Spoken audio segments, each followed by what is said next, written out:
Hello and welcome to Synchronicity, talk radio for your mind, body, and soul. I'm your host, Marie Benard, and today we are speaking with Corinne Zupko. She is the author of From Anxiety to Love, a radical new approach for letting go of fear and finding lasting peace. Corinne has coached, counseled, and educated thousands of individuals at national conferences, in the classroom, in workshops, and in the therapy chair. She teaches weekly meditation classes and co-hosts the largest virtual conference of A Course in Miracles in the world through the organization Miracle Share International, which she co-founded. You can find her at FromAnxietyToLove.com. Welcome to the show, Corinne.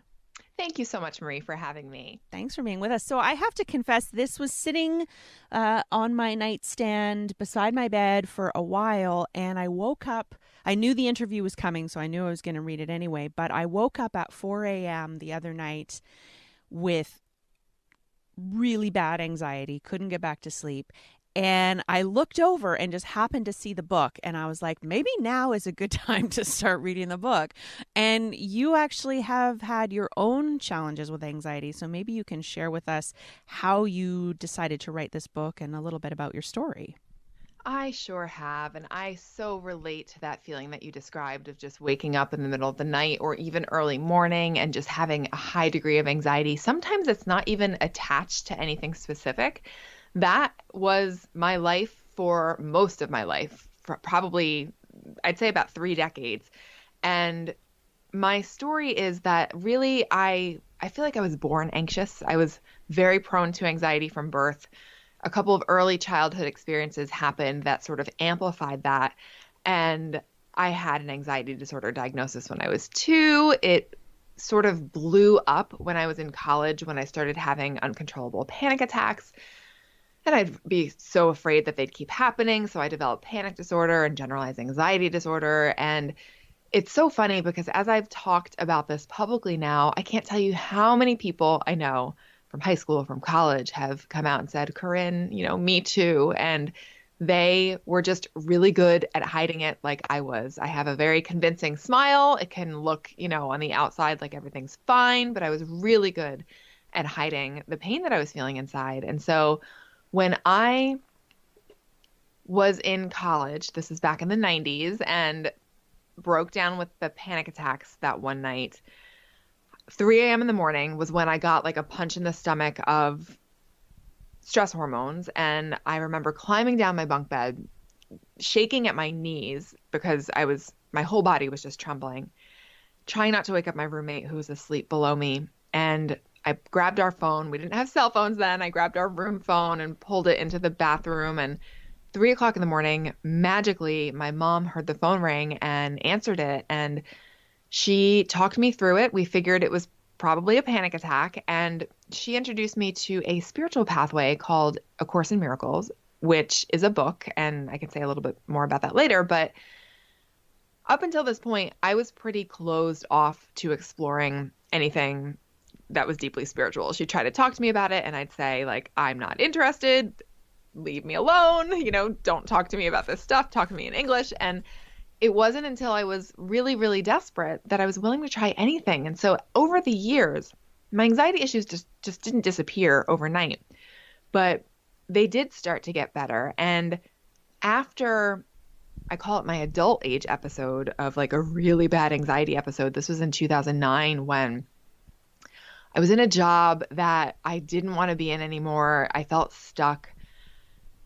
2 weeks before I was set to go back to work, because I had the summer off from my job, my psyche exploded. I literally just totally broke down.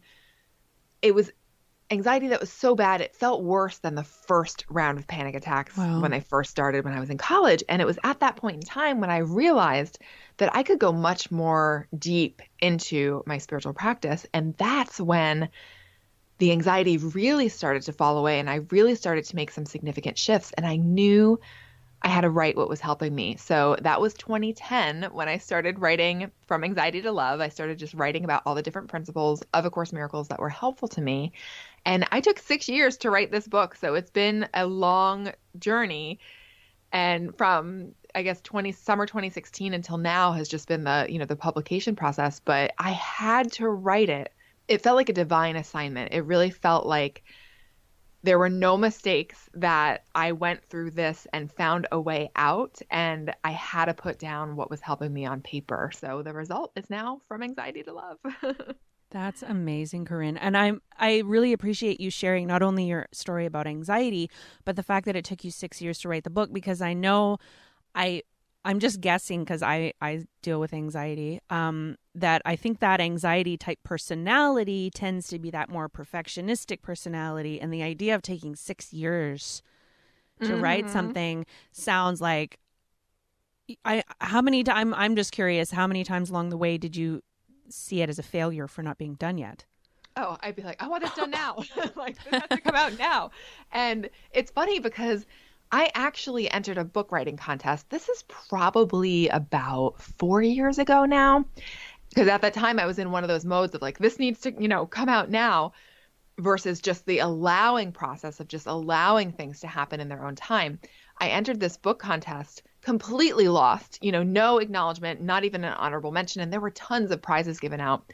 The funny thing is that the grand prize of that contest was a book deal with New World Library, which is my current publisher. So there is just a synchronicity in that, timing wasn't right then. And here, years later, having to just trust and stay in the flow and let go of that, perfectionistic, it has to happen now, and the self-judgment about timing. Look, now it's in print with that exact publisher.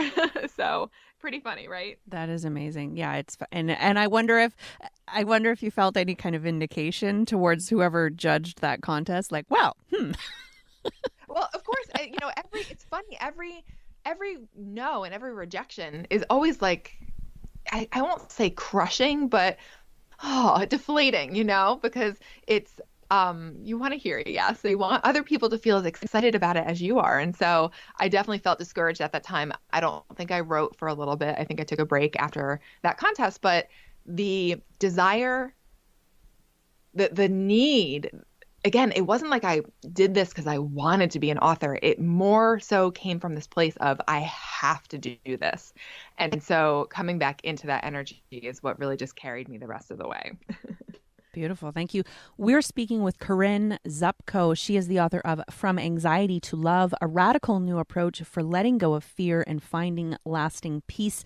You can find more information about the book at FromAnxietyToLove.com. There's even going to be some free downloads and meditations there. You're also coming out with a meditation CD or album. I guess people don't make CDs anymore now, but we'll talk a little bit about that coming up. But I wanted to ask you, you mentioned in the 90s in college, you had this panic attack. You finally decided, okay, I'm going to start on this spiritual path of A Course in Miracles. Then about a decade later, you had an even worse panic attack. So where are you at on your anxiety journey today? That's a wonderful question. I feel like the anxiety disorders are light years from me now. I no longer have the anxiety like I used to. What shows up from time to time is like a residue. That's the best way I can describe it. It's a residue of old patterns. For instance, my biggest anxiety hook would be health fears. I would be so scared if I felt some sort of physical symptom that wasn't explainable, and my head would immediately go to the worst case scenario. And so what shows up from time to time is kind of like a whisper of that, where maybe I'll notice something that feels off, but the thought comes in and it's like almost laughable. It's almost just dismissible, like, no. And I feel though, at this point where I feel so in tune with myself that if I needed to go get some medical attention, I would know that that's what I need to do. There's a difference for me now between the anxiety response and the need to go take care of something. So it has made a significant difference in my life where I no longer have panic attacks. And it's not to say that they couldn't come back. Maybe something could trigger that, but I don't fear it because I know now that I have tools that work, and that every time in the past that I went into a period of like really bad anxiety, I came out with a much deeper spiritual practice, a much deeper understanding, and an even deeper commitment to remembering love and remembering the love and truth and light that connects us all. So no more anxiety. And if it came back, I don't fear it because I know that I have tools that work. Beautifully said. And we're not giving out any medical advice on this show, but you did mention in the book that at some points you did take medication, and just because we're looking from a spiritual perspective, it doesn't, I mean, some people need medication, other people do not. And there's really, that's something to discuss with your doctor. For sure. I really take a middle of the road approach for myself because there were times when I was so debilitated, I needed a pill. Like I needed something that could help me relax enough so I could eat. Like I really wasn't functional. And so my approach that I talk about in the book is take medicine if you need it, but take it with while giving it to your inner guidance system. In other words, the phrase that I use in the book, I call the loving part of your mind, because we have really two parts of our mind. There's this thought system of love and there's a thought system of fear. And the thought system of love, I call your inner therapist. It's the part of our mind that remembers that we're not actually bodies, that we are spirit and that we are love and light. And as we turn to that part of our mind, we can experience big shifts in perception. So I always like to say, take medicine if you need it, but take it with your inner therapist. Say, hey, inner teacher, inner guide, whatever you want to call it. I believe in this pill right now. I believe I need it. So I'm taking it with you. And I'm going to trust that if the need for it falls away, it'll fall away at some point. But I'm not going to worry about it right now. We are speaking with Corinne Zupko. She is the author of From Anxiety to Love, a radical new approach for letting go of fear and finding lasting peace. And I'm glad you brought up the inner therapist because I was just going to ask you that question. In A Course in Miracles, there's a lot of reference to God and the Holy Spirit. So maybe we can talk a little bit. Some people have an aversion to that. Definitely. These are loaded words because human beings have done atrocious things in the name of God. And, we can think of dozens upon more than dozens of examples of this. And so it's turned a lot of people off. And it's turned a lot of people off when they think of God because they think of a dude with a white beard who sits upstairs and, is orchestrating things down here. And so the Course and in my book, I refer to God as pure love.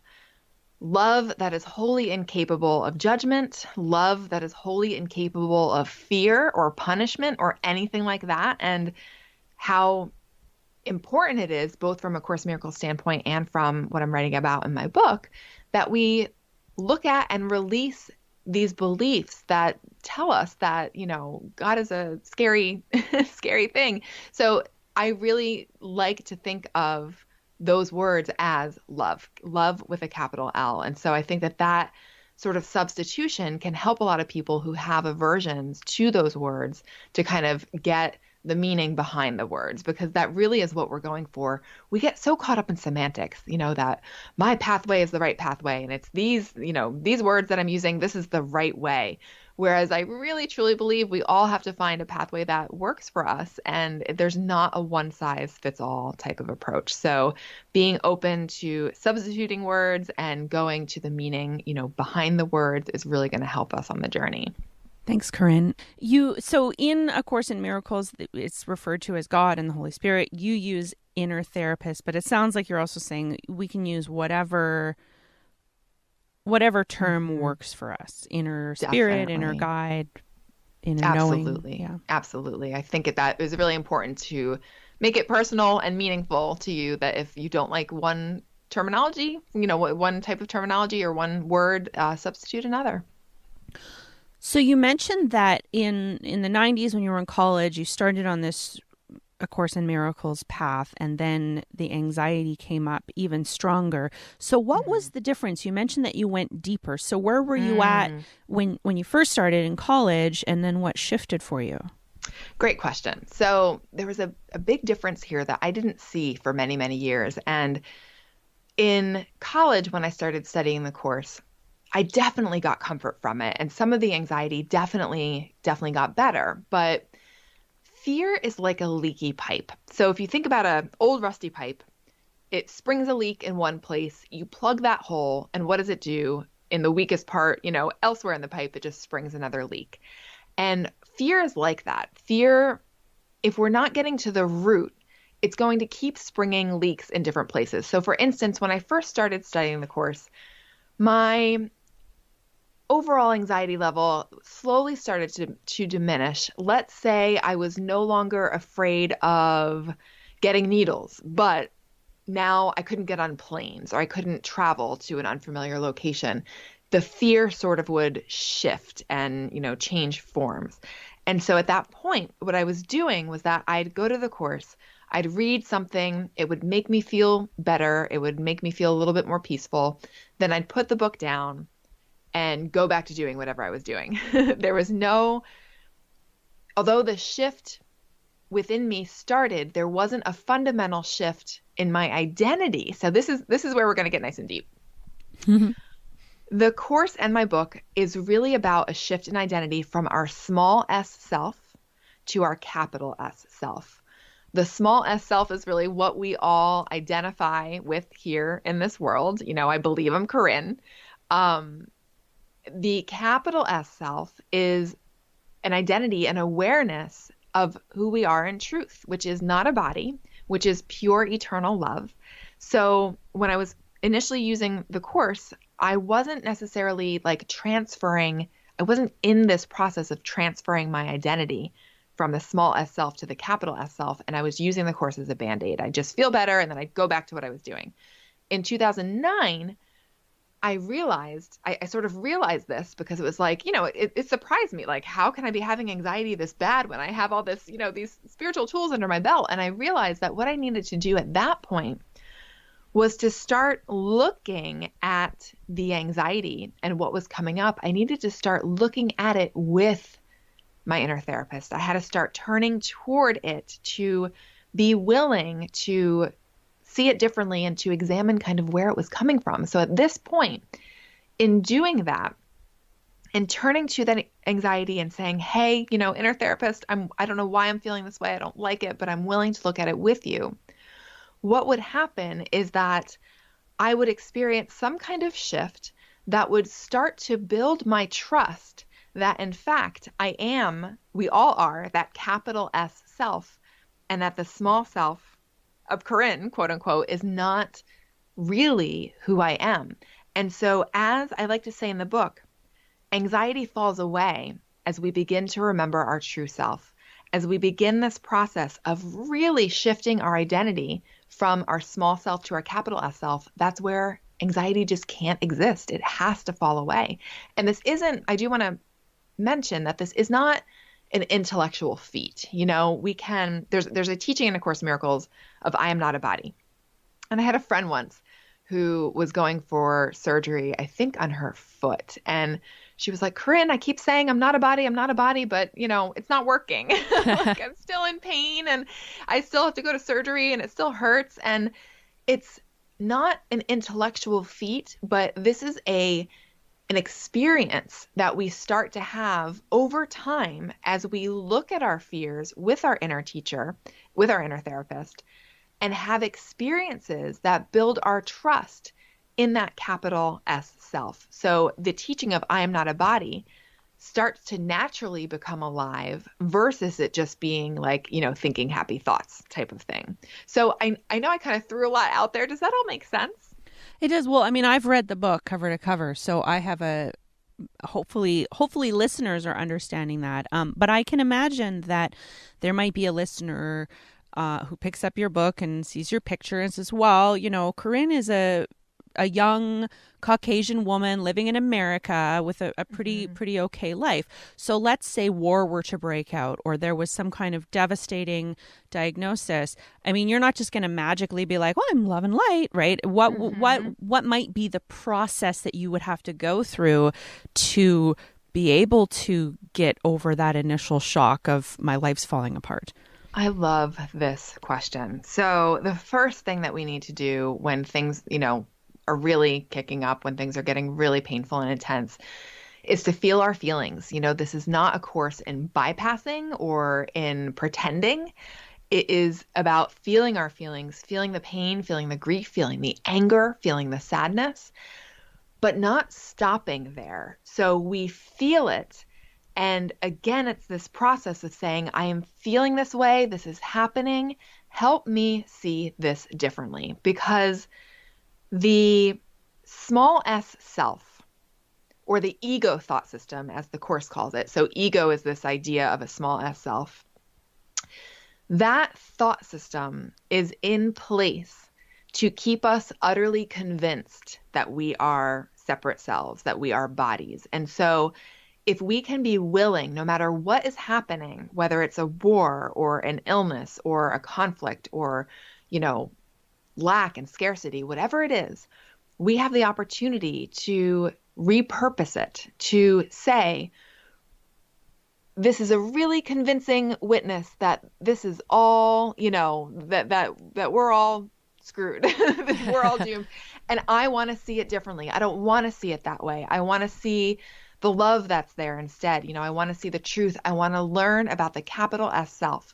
And in just that willingness to see our pain differently, we make space for an experience of a renewed sense of trust and an experience that our identity far, far exceeds our small s self, our bodies. I hope that makes sense.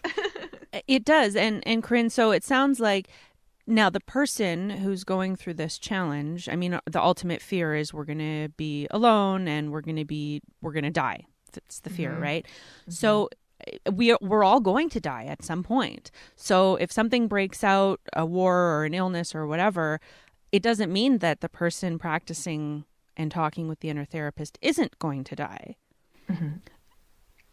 So great question. The Course, and I don't get into this part of it so much in my book, but these are the deeper teachings of the Course, that there's actually a different way to shed the body. There's a different way. The Course says it's not old, nor sick, nor hurt.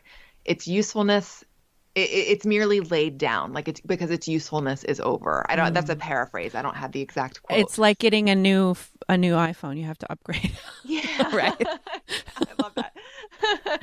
So that's an important thing, is that there's actually, this is learning this thought system of love actually asks us to question every single belief we hold in our mind, even our belief in death. So death is like the one sort of core dream of this world that holds it all together. That's the one guarantee in life we can say, is that everybody's going to die. And yet the Course is saying that we should even question that, because that is also a dream that we can wake up from, where it's not that the body lives forever, but that you're not a body. And so you do live forever. And so that's, again, an experiential knowing that we can wake up to. And what I turn to in help with understanding this are turning to any of the near-death experience stories that you hear about. There's some powerful ones, and there's some great books like Eben Alexander's Proof of Heaven, Anita Moorjani's Dying to Be Me.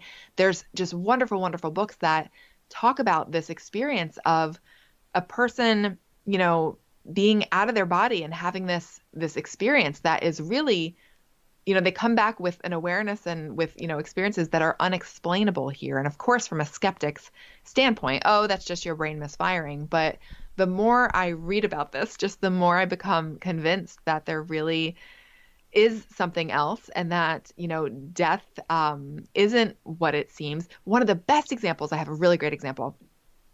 If you remember Siskel and Ebert, the acclaimed movie critics, Roger Ebert, when he was dying, I believe he was in and out of a coma, if I'm remembering correctly. When he woke up at one point, I think it was just a couple days before he died, he wrote his wife a note. And the note said, "This is all an elaborate hoax." And his wife at first was like, I thought he was like being given too much medication and that he was hallucinating. But she realized that he was actually talking about this world. He was beginning a transition into, an awareness that goes beyond this world, and that what we are experiencing here is not at all the whole picture by any means. That, there are really parts of this, or I'd say all of this world, that are like a grand illusion, a grand sort of like experience of a shared sort of hallucination that is not our truth, and that we can wake up to that fact anytime, really. And as we embark on whatever our spiritual pathway may be. So I love that story about Roger Ebert and, him saying that this is all an elaborate hoax, and how beautiful if we can begin to question everything, even the scariest thing. Because I'm so glad you brought up this piece about death, because that was the core of my anxiety. I was terrified about dying. I was so afraid of getting sick or losing somebody that I loved. And it was through the course and these practices and everything that I've written about in my book, because I do talk about how, we're not bodies and that sort of thing in the book. It's been through that again, my experiential understanding has increased enough that I don't walk around with terror in my heart that like I'm going to die, or that somebody else is going to die. And to give you a perfect practical example of that, I'm now getting on airplanes and flying to places with no medicine, without my husband, with no fear, even during turbulence, which is it's almost unbelievable to me. I kind of will like take selfies on the plane when it's bumpy, and I'm like smiling in the selfie because I don't feel fear, because I know that wherever I go, I truly, truly believe that I am safe. And we all are, that there is, even if I seem to be up in a plane, there's actually no such thing as up or down. It's just all part of the same dream. So I know this can sound all kind of out there, but it has helped me so much. Thank you. So much. Yeah. We're speaking with Corinne Zupko. She is the author of From Anxiety to Love, a radical new approach for letting go of fear and finding lasting peace. You can go to her website, FromAnxietyToLove.com, for more information and some downloads as well. I wanted to ask you, because as I was reading your book, you gave a great example of something that your husband did that you associated with triggering a headache or a migraine. Mm-hmm. And I'm going through, so I've been in this relationship for 3 years now. Best relationship of my life. Beautiful, beautiful person. He's broke. And I am terrified. I grew up in poverty. I'm terrified that if I sign on for a commitment with this person, life is going to be a constant struggle. And so I start to pick apart everything that he does. And I've been in this place for this whole time, kind of, should I stay or should I go? And it's exhausting. And I'm just wondering if, from your perspective and from A Course in Miracles perspective, what would you advise someone in a similar situation to do? Wow, what a great example. And thank you so much for being so forthcoming, because I know that people listening, I know that there's listeners who can just wholly identify with that.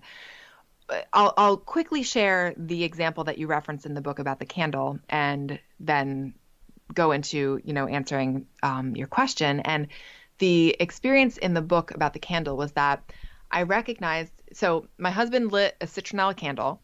I was downwind of it and started getting a headache from it, because I tend to be, sensitive to smells and that sort of thing. So I immediately wanted to go into blame, like, why did he light that stupid candle? The candle is causing my headache. And I realized in that moment that, again, this is an ego trick, in that this fearful thought system in our minds will always present reasons that we should say, like, oh, that is causing something, that's affecting me in some way. That's causing me to X, Y, or Z, that candle is causing the headache. What I realized from the work that I do, from the spiritual work that I do, is that was an ego trick, and that it wasn't actually the candle, but that it was, number one, my belief that there is something out there that can affect me because I think that I'm separate from God, and that it was really this sleeping part of my mind that was calling forth this experience to keep me identified as Corinne. So when I recognized that, I went into the living room, sat down, meditated. Now, let me just preface this by saying that when I get a headache like that, they last for like a day. It doesn't just go away once it's triggered. So I went into the living room, sat down and meditated, and I had an experience of feeling like I was not alone in my living room. I had such a willingness to see this whole situation differently that I really felt a divine presence. And that headache lifted within minutes, which was not usual. That's not how it usually goes at all. So I say that to skeptics who are like, well, you just got away from the candle. And so, of course, your headache got better. But that's not, once it's triggered, it doesn't just go away. But this headache evaporated very, very quickly. So that was the story in the book. The story, what you just shared about the relationship and, the fears of scarcity, other folks are great mirrors for our own fears. And so if we, rather than, seeing this as this other person's problem or pattern, if we can sort of be willing to own that they're just mirroring, our fears back to us, we can then get really clear that, okay, this fear is somehow coming from me. I know I have a lot of fear surrounding this. I know that, this is a big trigger for me. And I am willing to look at this with my inner teacher. I'm willing to see this under the light of love and to literally ask your inner therapist, your inner teacher, for an experience that will help you learn that abundance is meant for you, that there is no lack. And when I say that, I'm speaking from some experience here because I had some very close family members lose it all, declaring bankruptcy, losing everything, no money. And the divine experiences where there were things that were just provided for them out of the blue by people who had no idea what they were going through, finding money in, a random, can like on the side of the road, just things like that, taught me that even when you lose everything, that we can still learn that we are divinely taken care of. So of course, it wasn't necessarily the easiest of experiences for them to go to, but by being willing to see that other person is just mirroring your fears is a wonderful, wonderful place to start. And from there also too, I don't know if, your partner would be somebody who'd be into this type of work. But of course, when we are in a relationship where the other person is willing to look at this as well, there are lots of teachings out there. I don't have any specific book recommendations. I feel like Marianne Williamson may have written something about money and abundance, but actually, I know Lisa Natoli of the Teachers of God Foundation has actually a class in true abundance. And it's about, giving and receiving, being one, and really, really gets into exhuming these unconscious beliefs that we have about scarcity to get them out and to heal them, because we all, deserve to learn that we are divinely supported, that we are cared for. Thank you, Corinne. Well, when you said, now I want to talk about willingness because I feel like it's so important. But when you mentioned the willingness to learn that abundance isn't just coming from how much money is in my bank account, the fear that came up in my body was, but if I do that, then I know what's going to happen is the universe is going to take away what little I do have to show me I can survive, and I don't want to go through that. I love that you said that, though, because you just uncovered an unconscious fear. So this is another part in my book that as we do this work, we're going to exhume and unearth more and more fears that we didn't even realize were there. Like, well, the universe is just going to take everything away because, then I'm going to have to learn this lesson. And that's not, that is beautiful. And I'm so grateful that you said that, because that reflects our collective belief that the universe, quote unquote, teaches us lessons and does things like, quote unquote, taking away the good in your life to make room for the better. None of those things proclaim a loving universe. They don't proclaim a loving God. So these actually are beliefs that limit us because we've actually projected fear onto love. We've actually projected, love onto God. And we have to see that and say, oh, there it is. There's the belief that I think the universe is going to do something bad to me, to teach me a lesson. That's just my belief. That's not reality, because God, love, is incapable of causing pain. It's wholly, wholly loving, and that's it.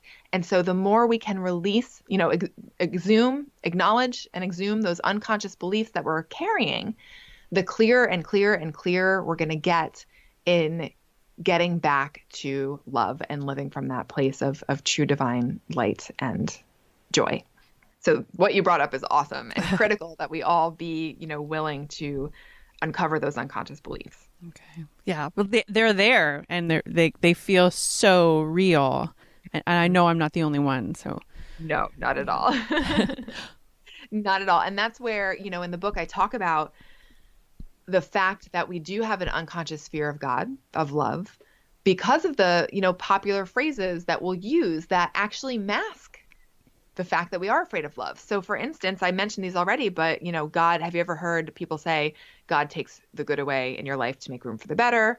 God gives you only what you can handle. Try saying that to somebody who's just lost a child or had gone through something horrific, or everything happens for a reason. Oh, God works in mysterious ways. Yeah. Like these are all statements that reflect the fact that we have attached a lot of fear to God, and we need to heal that. We need to let that go, because God is only love and is incapable of causing any pain. But pain happens. So how do you? But pain happens. It sure does. So I conceptualize that as the script of the ego. So, I get into this in the beginning part of my book with some of the metaphysics of the course, that this fearful thought system, the ego, is there to keep us convinced that we are these bodies and that this world is our reality. And so any pain that comes up is part of this, ego script, this sort of plan of, keeping our attention away from love. But with the pain that does come up, number one, again, we have to feel it. We can't spiritually bypass it, but we repurpose it. Rather than that pain staying as it is and seeing it however we initially see it, which would probably be through the eyes of the ego as something that's like, awful and terrible, we can repurpose every experience that we go through to allow it to be used by our inner therapist instead, for it to help us wake up, for it to help us have an experience of the truth, to help, that experience of love instead of fear.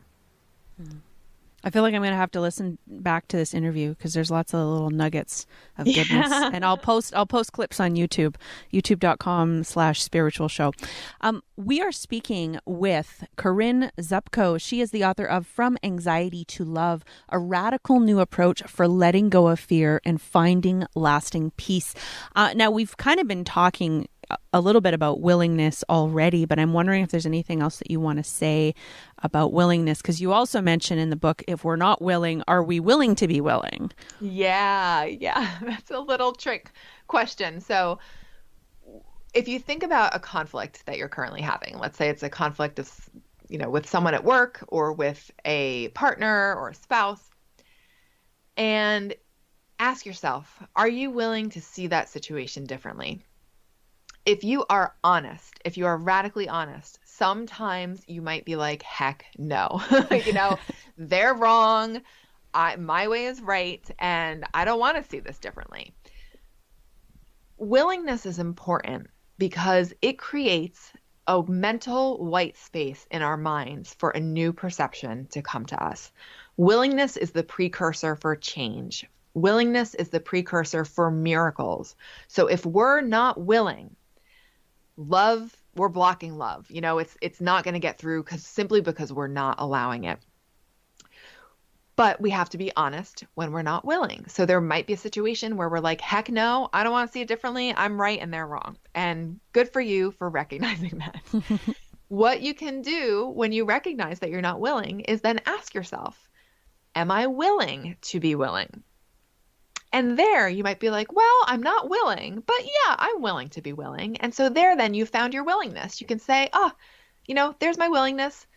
Inner teacher, inner therapist, you said that's all I need is my tiny little bit of willingness. Here you go. I don't want to keep carrying this burden around on my shoulders. Here you go. You can take it back another step. So if you're not willing to be willing, are you willing to be willing to be willing? So it's a little bit of a mind game, but it will help you find just that tiny, tiny mustard seed of willingness that you can then offer to your inner therapist and pave the way for miracles to come, which is what this work is all about. Beautiful. We're coming up close to the end of the show. We've been speaking with Corinne Zupko. She's the author of From Anxiety to Love. You can find her at FromAnxietyToLove.com. I know you have a meditation album coming out. You're also doing a book tour right now if people are listening to the live episode of this in 2018. But I'm just wondering what you'd like to focus on next. Great question. So I will mention that the meditation CD corresponds to the meditations in the book. It's available on iTunes and on Amazon. And it's set to beautiful music. It's all professionally, mixed and mastered. And the meditations I love, and I love the music. I actually love them so much that I listen to them myself, which I normally don't do because sometimes listening to your own voice during a meditation is just weird. But I love, and I've gotten such nice feedback so far for folks who have listened to the meditation CD. So that is available. I do offer 3 of those meditations for free through FromAnxietyToLove.com/meditations. That's where you can get, a trial for those 3 free meditations to see if you like them. But that's super exciting. And the book tour is spread out over the next few months. So I have new events that are popping up all the time. You can either check my website at FromAnxietyToLove.com or my Facebook page, which is Corinne Zupko, and I have a lot of events linked there too. So it's really fun to be able to share this work with anyone and everyone who wants to join in on the fun. Beautiful. So I'm wondering if we've kind of talked about willingness already, and we've talked a little bit about the small self and the big self. What do you feel like, is there anything that we haven't covered that needs to be mentioned, or something recent that's kind of come up, an example that isn't maybe in the book yet? Oh, what a great question. So we've covered a lot of the basic and very important content. I will say book-wise that there are also a lot of really important journal prompts. I have found in my own experience that writing in a journal is so valuable because I use it as a tool. I use it to get out all the things that are in my head, to get it out on paper so it's no longer swimming around in my head. And that helps me process my feelings and work through things and bounce back much more quickly. It helps me to be willing to choose that miracle faster. So I would recommend that if you don't already have a journal, to anybody who's listening, to grab one, especially if you're going to also pick up my book, because it can be really wonderful to do some of these writing exercises. In terms of stories or practical examples, there are so many that it's hard for me to even pick one. And I just feel like just some of the examples in the book are first and foremost in my awareness, one of which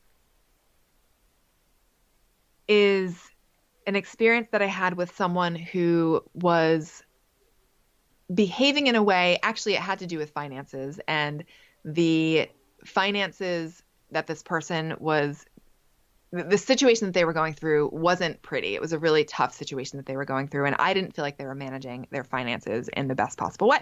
So when they called me again for like the 20th time to kind of complain and say, how they were trying to dig themselves out and what they were trying to do, I found myself, instead of trying to correct them and instead of me going into my fear about their financial situation, I instead decided to focus only on my willingness and on love. And so as they were talking, I was hearing their words, but it ended up sounding more like neutral sounds and syllables. And I remember on my back porch on the phone with them, gazing up at the trees, being willing to just, again, have a shift, to see them differently. And as I focused on my willingness to see the truth in them, because here's another concept we didn't touch upon yet.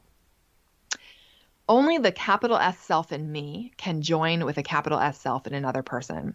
Only the small s self in me, or ego, can join with the ego in another person. So wherever I'm coming from, if I'm coming from ego, I'm going to call out their ego. If I'm coming from spirit or my inner therapist, I'm much more likely to be able to join with them there. Or, maybe I won't see a change in their behavior, but I at least, I'm holding that higher state of mind. So I was willing on this phone call to see the truth in them, to see their higher self, to see their true self, to see their love.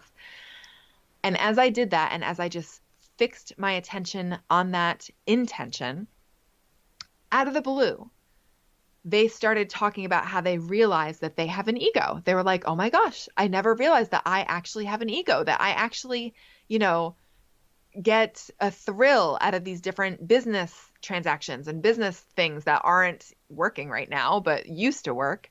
And it was such a powerful example for me to see how when I bring myself to that higher state of mind, that can then sometimes show up in a relationship in a very changed way. So I didn't correct that person. I didn't do anything like I usually did. And I mean, believe me, I did many, many times, and that only led to conflict. This time was different in that I wasn't going to do that again, but I was just going to set that intention to join with the truth in them. And then they ended up having some big shifts and insights as a result of that.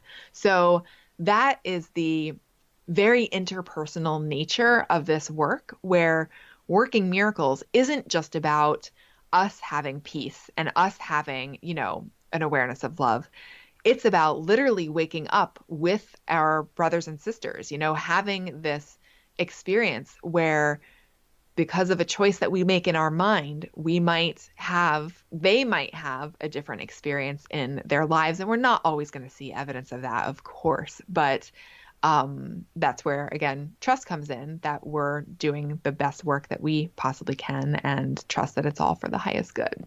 Beautiful, Corinne. And it sounds like you weren't doing that. You weren't focusing on your willingness and your big S self as a way to try and manipulate your friend into seeing the light.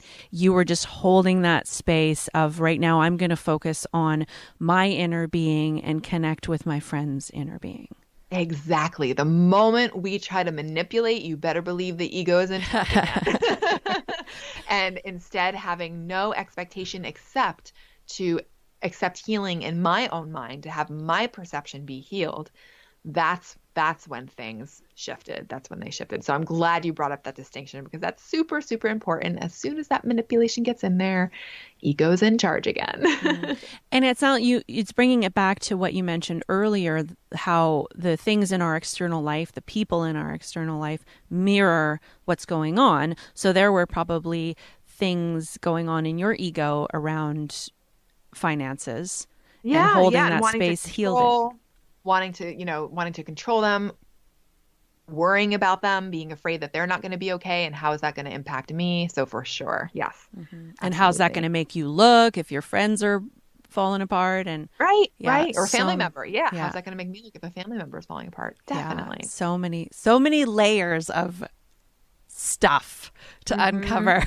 Mm-hmm. But the good news is that, we have to remember that it might seem like, oh my gosh, there's so much to do. I'm such a mess. I have so much to heal. This is going to take forever. That's the temptation. And that's just the ego voice again, because this all boils down to one core belief, that if this belief is healed, all the others disappear. And that's the belief that we're separate from love. That's the main mistaken belief, that we're separate from God, and we are absolutely, absolutely not. So there's a quote in the Course that says, it's not necessary to follow fear through all of its circuitous routes.